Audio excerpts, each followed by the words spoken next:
You're sitting there scrolling through self-help articles, asking your friends for advice, and waiting for some magical sign that it's finally okay to move on. Am I over it yet? Is it too soon to start dating? What if I'm not ready? And meanwhile, your Aunt Linda is in your ear, telling you to swear off all men forever and join the man-hating club. But here's the thing, you don't really want to hate anyone. All you want is to feel like yourself again.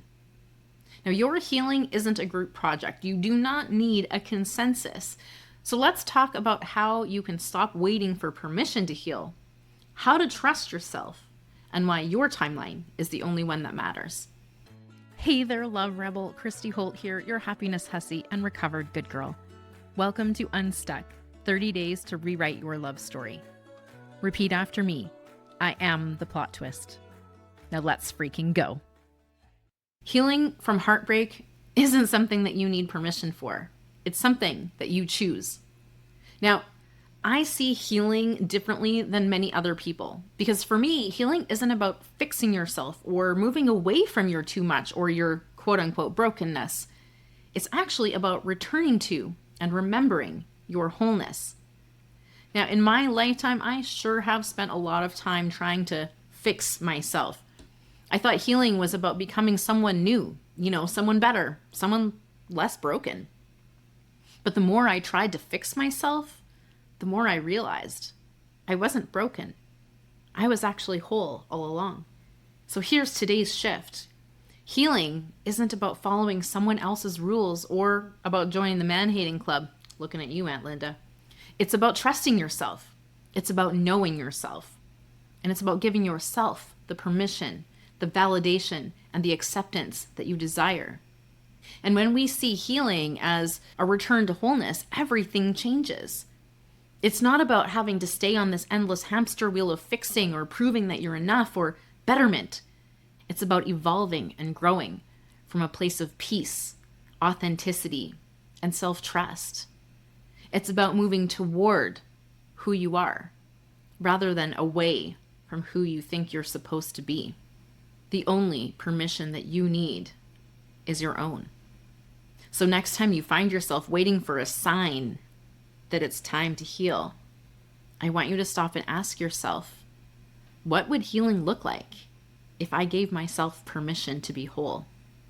And if you're ready to stop waiting for that permission to heal, add this to your Fck It List today. Asking for permission to move on. Because you don't need anyone's approval to heal. And if that need for permission does start creeping in, I invite you to try this. First, write down one thing you've been waiting for permission to do. It could be as simple as deleting their number or as bold as going on a date. Then, stand in front of a mirror, look yourself in the eye, and tell yourself, I give you permission to heal. Repeat until it feels like you freaking mean it. And then finally, celebrate. Blast Fight Song by Rachel Platten. You'll find it on the Rebellious AF and Love playlist. Of course, the link is in the show notes. And just let the lyrics remind you that your healing is yours, and so is your power. These practices together can really help you to reclaim your power and start to build more trust in yourself again. It's ultimately a way of saying, I'm done waiting for permission from others. I'm choosing to give it to myself. Now, shout out to Jen, my listener, who set a boundary with her mom last week. That's some queen shit. And if you've got a win you want to share, feel free to DM me because I would love to celebrate that with you. And if you're ready to start laying a solid foundation for future relationships, be sure to grab a copy of my book, Love Unstuck. It's the ultimate guidebook for getting unstuck in love, trusting yourself, and creating a love life that feels really fucking good. Because healing isn't about following someone else's rules. It's about trusting yourself and creating a life that feels like peace, not pain. And Love Unstuck will show you how to make that happen. Next up, let's talk about boundaries, because the right boundary can really change everything. So in our next conversation, we'll be talking about how to set boundaries that stick, how to protect your peace, and what to do when the world keeps testing your limits.